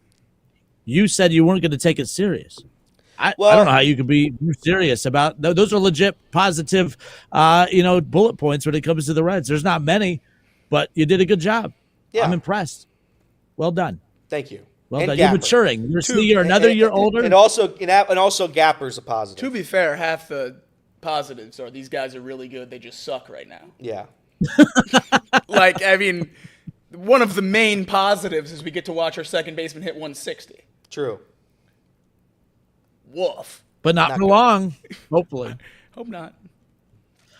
We talked about, I brought this up last month after the Reds wrapped up April with 16 wins. You need 15 wins a month to get to that 90-win marker. They're 4 wins into May, and it's the 13th. So do they have 12 wins left in them when you look at this month? Do they have 12? Technically, you could carry. So they had 16 wins in April. So technically, you can carry over that additional win. So you got at least your 15 in April. So let's give them the additional win in May just to be nice here. Okay, so they're sitting at 4 wins in the month of May right now. Do they have 11 wins left in them? This White Sox series, it presents an opportunity here. But to stick to that 15 wins a month average to get to that 90-win marker, you have to win 15 a month, and they're not off to a very good start so far in May. That's all right. They'd have to go, 11-6? Okay, let's find the 11 real quick to end the positive Red segment. Yeah. Let's find them. You have to sweep the White Sox. That's fine. 3 wins there. We're going to win 1 against the Guardians. No, we got to win the Ohio Cup. We're going to win 1 against the Guardians. Brother, I don't think you're going to find these wins if you don't win the Ohio Cup. Why don't you trust me? 4. We're gonna have 3 against the Pittsburgh Pirates. Oh, okay. You're just going to sweep them. Sweep the bad teams. So we're at 7 wins. We'll get swept by the Cubs. There we go. You're out. We'll get swept by the Royals. Then you got the Cubs again and the Brewers. How many did I get? And the Diamondbacks. 7. All right, we can get to 7. We got 7. We should have done that first, so we could have ended on the positivity. So Look, playoff hopes are dead. It's not good. It's not good. I don't know why I went there. My bad. But we already 7. went semi-negative. June sucks, dude. Kenner. I'm dreading June. It's brutal. We've seen our last winning month of baseball. We'll worry about June when we get there. Milwaukee. Not worrying about it, but Positive? You want to hear a positive? yeah. The Reds might be dead before then, so we won't have to watch it. That's true. Ooh, That's he strikes true. again. He strikes again. Man, that end of the first half, New York, San Diego, Boston, Philly. That's right. That's going to be a fun couple of weeks. The positive spin on that is you have the majority of them at home. You have Milwaukee Positive at home. spin on The that is if we Diamondbacks at lose, home. I'm not going to be upset like when we lose to the Marlins because those teams are good. Yeah. And the Reds have a losing record at home. So I don't know yeah, why I went home. they're- Look, We're really bad at this. They built a team for a very unique ballpark that doesn't seem to match a lot of the things that ballpark does well. Yeah. You built a contact No gap hitting team in the smallest ballpark in baseball. Yeah. Poor Pitchers want to go. No free agent pitchers want to go to Cincinnati, but the hitters still don't even really thrive in Cincinnati either. So I don't That's get right. it. Fetters, I don't get it. Fetters super What's chat. Happy birthday, Elliot. Thank you, Mark. Member for 19 months. Legend. There you go. Last thing on the way out. The Reds and White Sox tonight begin a 3-game series. 6:40 the first pitch tonight. Andrew Abbott going to be on the mound tonight. You'll have Nick Lodolo tomorrow. And then Nick Martinez will close the series with the White Sox out on Thursday. And then game 1 against the Guardians, Brady Singer. Chase Petty's listed for Game 2 against the Guardians later on this week, and then Abbott again to close out that Guardians series. Getting closer and closer. I mean, right now, obviously, Hunter Green, it's that Game 1 against the Cubs on Friday, May 23rd, I would assume. Although they do have Chase Petty listed for that as of right now, you would like to assume, fingers crossed, that game's Hunter Green's. I'm really hoping that that's Hunter Green's game against the Cubs in Game 1. But at this rate, we'll Chase Petty's ERA would be down to like the mid-teens by then. He went 31 to 22, so he gets one more start down to Positive. 14. That's a positive. Yeah, we're going the right direction. That's a positive. It's only up from here. Off the bench, we'll be down. Yeah. Well, oh, damn. Yeah, you know what? Pause. We'll be right back. More Off the Bench next.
All right, and we are back off the bench. Justin Kenner, Casey McAllister, Elliot Rearing, and Jacob Chissa with you here. We touched on a lot. Is the NBA draft lottery rigged? We waited on that. Trey Hendrickson against the Cincinnati Bengals front office. Who's more in the right? Who's approaching this more incorrectly, if you will? We put out a poll on that. That's in the chat right now. Obviously discussed the Reds. Pete Rose night tomorrow night. We gave all the information on that, what to expect when you get to the ballpark. It's expected to be sold out tomorrow night. Replica jerseys being given out to everyone in attendance. There's going to be, obviously, if you want to get a different size, if you want to turn in your extra large to get a medium or a large or whatever, there's going to be exchange tables throughout the ballpark. So we covered a lot today. But more baseball here. Interesting news regarding Paul Skeens and how this could, if Hunter Green's healthy, how this could impact a healthy Hunter Green as well. Paul Skeens has committed to take the mound for Team USA in the 2026 World Baseball Classic. And I know that really every player, this is a debate had amongst fan bases, but it's really focused on the pitchers. And for a team like Pittsburgh that doesn't have a lot going for them, I would be very interested to see how the Pirates fans feel about this. I, for one, am very excited. I am all for the WBC, and I think it loses all the fun that it has if you don't have the best players playing for their country. So I'm all for it. I certainly think it's a different conversation when it's your own team, so I would be interested to see how, the wonderful Pirates owner thinks about his investment going to play for not the Pirates. I'm sure he's not too excited. But I for sure am, and I would hope that this continues to be a trend. Aaron Judge committed to be the captain earlier this year. Hopefully the best of the best are playing for Team USA. I absolutely love this decision by Paul Skeens. I absolutely love it. Lead us. I hope he pitches every day. I hope he pitches every single game that the United States are playing so the rest of our pitchers don't have to go over and we can just all watch and have fun from our couches. That's what I want. That's my dream. And hopefully that comes true. Nobody deserves anything worse than the Pittsburgh Pirates organization. And I think that if Paul Skeens was able to basically showcase his talent to the world and have him basically try out for the Dodgers when he's at the World Baseball Classic, that's what I want. I want the Dodgers to essentially sign him from there, right there, right off the World Baseball mound. That's what I want to happen. Yeah. What are the odds? Oh, sorry. No, go ahead. I was going to say, what are the odds that Hunter Green and Paul Skeens don't ever pitch a single inning for the Dodgers or the Yankees at some point in their career? What are the odds of that being the case? What are the odds they don't or they do? 0. They don't. That they don't. Paul Skeens is already a Yankee. Yeah, he's a Yankee. He's already a Yankee. He's already. He's just playing in Pittsburgh. Hunter's a Dodger. I actually think Hunter might be a Brave. So sneaky. Yeah. Paul Skeens' teammate Aaron Judge convinced him to do this. Correct. That's why I say I like the Pirates. They deserve nothing, and I hope Paul Skeens is able to like become friends with everybody else on that roster, and hopefully he can join a team that's actually relevant following the Baseball Classic and his contract with the Pirates, because he will not be obviously returning to Pittsburgh under any circumstance. As for to me, give a serious take on this. To have one of the best pitchers in Major League Baseball say that he's going to play for the World Baseball Classic shows a couple things. A, how far the World Baseball Classic has come. Correct. I think the media and baseball in general, MLB Network, and everybody else who's been pushing that event, they've done a very, very good job because it makes it cool. For a long time, it wasn't something that anybody really gave a damn about in the United States. Now it's something major. And as every single year goes on, every single, what is it, every 2 years, right? Yeah. Every couple of years that the World Baseball Classic happens, it gets bigger and bigger here, and the players care more and more about it. So it's something cool to see. Would I be mad at Hunter Green if he wanted to go do this? Absolutely not. It's objectively awesome to wear United States on your jersey. That's how cool it is. Does it make me nervous? Are Pittsburgh Pirates fans going to be upset about this? Yeah. Because nobody wants to see their only good player get hurt. I don't think nobody wants to see it as fair. What do you mean? I mean, nobody wants to see him get hurt, but I think there's a lot of Pirates fans that are probably thrilled about this. No, yeah. But I'm saying for the Pirates fans that are concerned about it, him being in that event, him pitching in this event, the only concern you have is that injury. Correct. Level. I thought you were saying there's fans that are not excited to see him on Team USA. I don't think that's true. No. It's all about nobody wants to see a guy get for hurt. Sure, and that's what it comes down Absolutely. to. So. And there's a risk every time you step on the field, and if you're going to take that risk, you want it to be with the team you root for. I mean, that's not crazy to say, but I will certainly say I will look at players in a negative light if they turn it down. Yeah, I 100% will view Hunter Green differently if he's invited to pitch for Team USA and he says no. I think that's one of the greatest honors of your entire life, to wear your country's name across your chest and play for the team. I think if you get that honor, you should absolutely take it. And I'll double down and go even further if it's the actual Olympics, which they're supposed to bring baseball back in 2026 for the Olympics. I think you should play in that as well. I think if players turn down the opportunity to play for your country, it's terrible. I would not be mad at Hunter Green if he came out and said, I don't want to pitch in the World Baseball Classic to ensure my health with the Cincinnati Reds. If he was hurt, I'm fine. Correct. If he's healthy, I have a problem. I'm like in between. Because I remember the last time we saw the World Baseball Classic, I didn't really care about it until it got here. And then I was like, oh, this just has a different vibe and energy. And there's the big stars playing as well. So, yes, you talked about the growth of it and the popularity of it and how it's just kind of more credible now. Like, yes, I would like to see Hunter Green pitch in that if an invite is sent his way. I think that would be pretty special at the end of the day if he's able to get an invite and pitch for Team USA when it's all said and done. I know as we're wrapping things up, at least here on the radio side, not really college basketball heavy this time of year, but John Rothstein had some interesting things to say regarding the Bearcats, Elliot? Yeah, so this was sent to me via Mike Ackley, and this, I believe, happened on the Rebound Rundown, our good friend Paul Frischner. And I wanted to roll this clip real quick to end the show today, because he brought it up on 513 Day for our beloved Bearcats fans out there. So maybe we can spark some conversation regarding this one, because I know it's going to probably spark some debate with all the Bearcat faithful. Cincinnati is a proud program. It's a program that I'm old enough to remember when Mick Cronin was the coach. People were frustrated that Cincinnati wasn't in the Final Four. If you're the Cincinnati fan right now, I have to ask you this question. Would you take those days back? would you take back knowing that every year, regardless of circumstance, you knew you were going to be hearing your name on Selection Sunday? You need to make the NCAA tournament for Cincinnati, and there's really nothing else to talk about when you talk about Cincinnati. That is the only way that Cincinnati's season can be considered a success.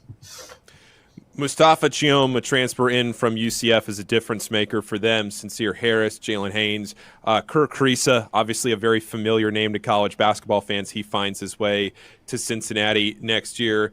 And then Jason Celestine as well. So when you look at the portal, when you look at what Cincinnati is trying to do, and you talk about reconstructing this roster, do you feel like the way Cincinnati has attacked the portal and what they've done, I know you don't want to speculate here, but just in general, that they're going to be able to compete for a tournament bid next year? Do you like what they've done? I mean, they've stabilized, obviously, their 5 spot with Chom, who I liked a lot this year at UCF. There's been some other pieces that I think are positive. Jalen Celestine is a really, really seasoned, polished college player. I like the fact that Jizzle James is back. There's some retention in the backcourt, but, very rarely do you see teams win at the highest level who are constantly flipping their roster. And as the Bearcats try to, fix the wrongs of the past several seasons, it is a fair question to ask. Wes Miller has not lived up to any sort of expectation that the Bearcat faithful has had for him. Year 5 coming up. It took 5 years for Mick Cronin to make the tournament when he started. It's the 5th year now for Wes Miller. It's the Big 12. It's a major upgrade from the American from when Wes Miller took over. There's going to be a lot of questions this season. And would you rather have, that consistency that Mick Cronin brought, but without ever really reaching your ceiling, without ever reaching your potential, or always having, those high expectations and never delivering like Wes Miller's group has? Because Wes Miller's done a great job. They rattled off some of the guys they've gotten this offseason, and it's been, I would say, incredible. The roster is going to be better this year than it was last year. But we said that last season. The roster last year was better than the year before that. Each roster, it feels like Wes Miller has improved. He just hasn't come up with any meaningful wins. It's going to have to change this year. It's going to be a major pressure on the shoulder of Wes Miller. I don't know how he's going to hold up. I don't know how Shanabayev is going to play for the Bearcats. I don't know what the dynamic will be. Who's going to be the primary ball handler? Jizzle James was that guy last year, had a down season. Is he going to be able to step up, maybe with Shanabayev taking reins of this offense? Who knows? Having somebody on the wings to pass to and score, like Simas Lukosius was unable to, like CJ Frederick was unable to. There's a lot of questions regarding the Bearcats going forward. And to answer John's question, 1,000,000% out of 1 million, I would rather have Mick Cronin's teams than the Wes Miller teams. I know we've reached prospects that we've never had before. I know these rosters are maybe better on paper than we've had in the past. But Mick Cronin did one thing great, and that was always play consistent tournament basketball up until, ironically, the tournament. So I would rather take that over what I have right now in Wes Miller. Saying that, hopefully what they did this offseason is enough. I know what John said at the end there, and the roster turnover thing is, of course, a problem. But hopefully the talent's going to outweigh it. Sorry, go ahead. And name a program. No, I was going to say name a program that's not, the case. I think if Cincinnati wins last year the way that they're supposed to, I don't think you have that mass exodus of players. That was a good roster last year. Like the roster is very good next year with the additions in the portal. But it was a very good roster this past season. That's why they had the top 25, ranking and expectations coming in. And they looked the part early. They didn't have any big wins early, but they were winning a lot early. They just really started to fall apart down the stretch. And some nights that offense looked about as horrible as the Reds offense. When we watched them, it got pretty rough. I thought it was an interesting question, especially because you do have a fan base that actually expects you to compete for Final Fours. And I think that's a pretty rare feat for a team that is just now into the Power Four, right? Like that was the expectation for Cronin back when you're in the American Conference. Now, being a Power Four team, I think that fans are going to be even more anxious for a Final Four appearance and to have that fair expectation as far as that goes. The talent's there. Wes Miller, Can he get it done on the floor with the X's and O's? Because the player acquisitions have been great. Can he get it done on the X's and O's side of things? That's going to be the big question at the end of the day. But I was a big Mick Cronin fan. So, yes, I would have go back to the Mick Cronin days as well.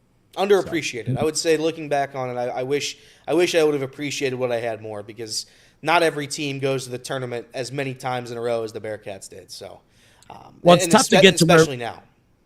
It's tough to get to where Mick Cronin had them, but when you get there and it's the same result every year, you get frustrated and you think, okay, we need to bring someone in that's going to take what Mick Cronin built and take it to that next level. The problem is when Mick Cronin left, obviously Brandon and some of the things that happened after, now you had to have Miller come in and resurrect the program versus taking over a program and building on top of it. And then you have obviously the transfer over into the Big 12. So there was just a lot of things that happened where they're having to start from the ground up again. But a good foundation's been set with the recruiting over the last couple of years. Let's just see if it results to results on the floor when it's all said and done. But that does wrap it up for us on the radio side of things. We'll do this again tomorrow. Until tomorrow, and we'll have Jay Morrison on the show tomorrow to kind of hopefully pick up on some breadcrumbs of what the Bengals schedule is going to look like before the official reveal tomorrow night. And we'll talk about this Trey Hendrickson situation more in depth with Jay tomorrow as well. Until tomorrow, Off the Bench, Chatterbox Sports on YouTube and 1410 ESPN Radio in Dayton. Happy birthday, Elliot. Thank you, Justin.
All right, and we are back off the bench, Chatterbox Sports on YouTube, streaming only right now. I don't know if you guys saw this or not, but so ESPN Plus, what I'm trying to figure out if this is replacing ESPN Plus or not. Jake, maybe you guys might know. I don't know. Front Office Sports puts out on X that ESPN's new streaming app is going to cost $29.99 a month. Or $299 for an annual subscription. A bundle with Disney Plus and Hulu will be $35.99 a month or $44.99 a month with no ads. The restructured app for ESPN, the brand new name for it, simply put, ESPN. They've given up on creativity. It's just download the ESPN app, and I think that does make it simpler, I guess. But I like it. Yeah, better. I don't know. Slap some dumb name on I was it. going to say, I'm okay. The name thing, it doesn't bother me at all, because like HBO getting rid of HBO and calling it Max or Max, whatever that And then is. changing it from purple to black. Yeah, that's nonsense. But I don't have an issue with. I just don't understand the logistics of it. So ESPN Plus, I assume, would be no more. Incorrect. ESPN Plus still exists. You can't stream ESPN through ESPN Plus. Okay. You have to have a TV provider for that. So this is you get ESPN, everything live on TV and everything from ESPN Plus and all of it together in one subscription. This article by Front Office Sports says that ESPN Plus will continue to operate in the way it operates today. Have its own channels for all those games and everything like that. Watch it within the app, connect your TV provider. Everything you can do today seems to still be intact, but this now allows people that don't have a TV provider to pay $30 a month or $42 for the Disney Plus bundle or whatever it was, and have the ability to watch those live channels as well. Okay. All right. Makes a little bit more sense. I don't hate it. I mean, I guess it's just something else. If you have cable, which I do, I assume Jacob still has cable. I think that you still wouldn't need this part of it, I guess, but it's for the people who don't have cable. YouTube TV still has ESPN, right? I believe. Yeah. So yes, I don't know. That's what I don't know how many people would buy this. I think Unless there's they're a preparing lot grants. of people that don't have cable. That don't have YouTube TV or cable? Yeah. Because I feel like almost everybody that I know. Why would anyone buy any direct-to-consumer streaming of sports then. Yeah, I mean, that's fair. I just think And all of those models are incredibly successful. I feel like most people have a way to watch ESPN today. Unless I'm wrong on that. Clearly I'm wrong on that. I also think a lot of people will cancel their cable and do this. That's fair. I mean, I'm sure there's a percentage of the cable subscribed to American population that is 95% ESPN. Yeah. In terms of what they watch on cable, and then they go Sunday Ticket and NBA League Pass, and I mean, this honestly, if you're only a sports on TV guy, if you go ESPN $30 a month, League Pass, Sunday Ticket, MLB TV, is that cheaper than cable? Yeah, I mean, Probably pretty close. probably right around there. And those are only for each season. Like, I don't know. Would this include, like, so on ABC when they carry, NBA games, and I don't think they are anymore. I think that was, but that's besides the point. Like NFL Monday Night Football, will you get that on this ESPN app? You get it on ESPN Plus, so I would assume so. Oh, you would assume. Okay. It explicitly says all ESPN content, and I'm pretty sure that is officially labeled ESPN on ABC, so it would fall under that umbrella if I had to guess. Fair enough. The unfortunate part, though, is it's been a while since we brought this up, but it is his birthday. Unfortunately, I don't know if you would be able to watch The Crown on this app. I think that's a Fox app. I don't know if Fox has an app or not to watch The Crown, but hopefully we don't ever have to run into that problem, Elliot. Hopefully you are never checking your guide to find out when the Bearcats play in The Crown. Well, you can't bet on it, so. Thank you, Justin. No, you cannot watch Fox Sports 1's The Crown on ESPN.com. But thank you very More much of the crappy big noon kickoff. for enlightening us all on that one.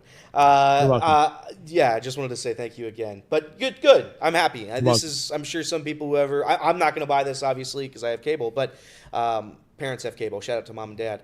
But yeah, I mean, I think to anybody who hasn't had that ability, I'm sure they're going to like that. Certainly everybody in this 4-person way here, nobody watches like cable television, right? If it's not sports. No. I stream almost all my sports. That's what I am too. Casey? Yeah, that's all streaming. Kenner? All streaming. Yeah. So that's just the way the world's gone. So the only reason I have a cable subscription is because I live in my parents' house. Correct. It's like, as soon as I move out, it'll either be YouTube TV or if I can find a plan with all these different subscriptions and do that, I will. But yeah, shout out Spectrum while we still got them. Man, they're terrible. Spectrum sucks. It's horrendous. Quick happy birthday to Spectrum because they suck. Every time it buffers in here, it's their fault. It is their fault. Worthless organization. Mark Fetters asks Elliot, "What's your Netflix password?" And I guess we're talking streaming now. Netflix taking away password sharing. Everybody is. They're all taking it away. What? Oh yeah, everybody's taking it. They're all. I saw HBO is locking that down the other day. So if you have, I think I saw Paramount Plus was locking it down. Everybody who's got them, they're taking everything away now. That's terrible. This isn't Biden's America anymore. What if you go on vacation? Password sharing. Clown. Yeah, I mean, no handouts. Yeah. You goons. But if you have a streaming service, you should be allowed to share that password with everybody. Everybody. Anyone? Everybody. There should only have to be one HBO Max subscription in the U.S. And it's shared with the world. That's like right. that. There would be some kind of Reddit. It would be on Reddit in a heartbeat. You'd be able to find it on Reddit, someone's password easily. Yeah. As far as that goes. But by the way, while we're here, and I wish this would have been on the radio segment so Kettering can hear how much I hate living in Kettering. The city of Kettering sucks, by the way. Shout out to them. They're doing some work on the roads, and they had to beat up our sidewalk a little bit, and then we get a letter saying that we're responsible for paying for the sidewalk and that we either give them the check up front or they'll just spread it out over the existence of our property taxes. And I'm like, what the hell is happening? I hate living in Kettering. Maybe it's everywhere, but that I did not know that. So just keep that in mind when you own a home. They screw you that way. As far as that goes. But they also didn't like that they put a bunch of little flags in my yard and I was mowing and I had to take them out and then I lost them and couldn't find them. Then they had to, I don't know, heaven forbid city workers actually do a little bit more than just sit around watching everybody else work. They had to go and put it back in, so they complained and threatened to fine me for that. I hate the city of Kettering. I just want to make that clear. Poor Kettering. Poor Kettering's going to hear that, and they're just going to sue us. No, for it's slander. okay. You know how many pictures I have? Slander. Yeah. Yeah, these are facts. It's what they're doing. When they were working the other day, and there's just two guys just sitting on the sidewalk, not doing anything. I'm like, what are you guys doing? Don't sit on the sidewalk I'm about to pay for. All right, I don't want you on my sidewalk. I don't want you anywhere near my house. But it is what it is. Yeah. What do you think Trey Rampage. Hendrickson's going to say when he speaks to the media this afternoon? Any guesses? If I have to place a bet on it, I'll take that he describes himself as a, quote, hostage at plus 300. I'm going to say he's going to say that the Bengals haven't talked with him or his team in the past 6 months. 6 months? Wow. Yeah, he's going to change the story. Wow, I like that. Casey, any guesses what Trey's going to tell us all? What empirical truth we'll hear today? Nothing new. Nothing new. His polo looks sharp. He does. He looks like he's about to go out and golf. I think he's showing up to practice to make noise. Kelsey Conway tweeted out a little bit ago that it's not a coincidence that he shows up on the one day that there's media availability. Probably won't show up for some of the others, but he's dressed like he's about to come in, make an appearance, say what he has to, and then hit the golf course after. Don't blame him. But I don't know if it's raining over there or not. Someone quote tweeted the video and said, looks like he's dressed to sign a contract. That's right. And Paul Dehner Jr. immediately quote tweeted it and said, that is not what's happening today. So shot that down real quick.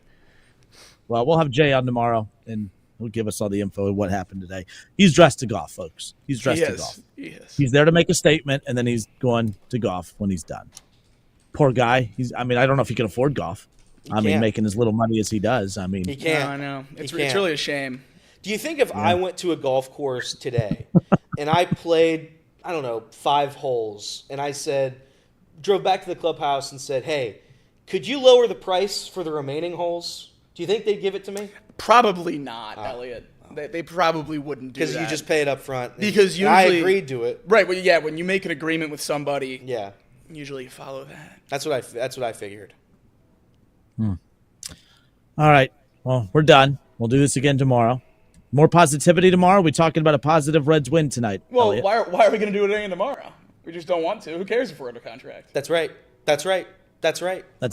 I don't even know who's going to be on the show tomorrow. You got a score prediction? I Let's got go. 1-0 White Sox. Really? Because that was how you were going to say? I was going to go 1-0 White Sox, but I'll go 1-0 Reds. I'm going to go 9-2 Reds because tomorrow when it's sold out, they're going to piss off 40,000 people tomorrow. It's going to be 9-2 the final. Reds over the White Sox tonight. So we'll see. All right, guys, we'll do it again tomorrow. Till tomorrow, off the bench. Thank you, everyone, for tuning in.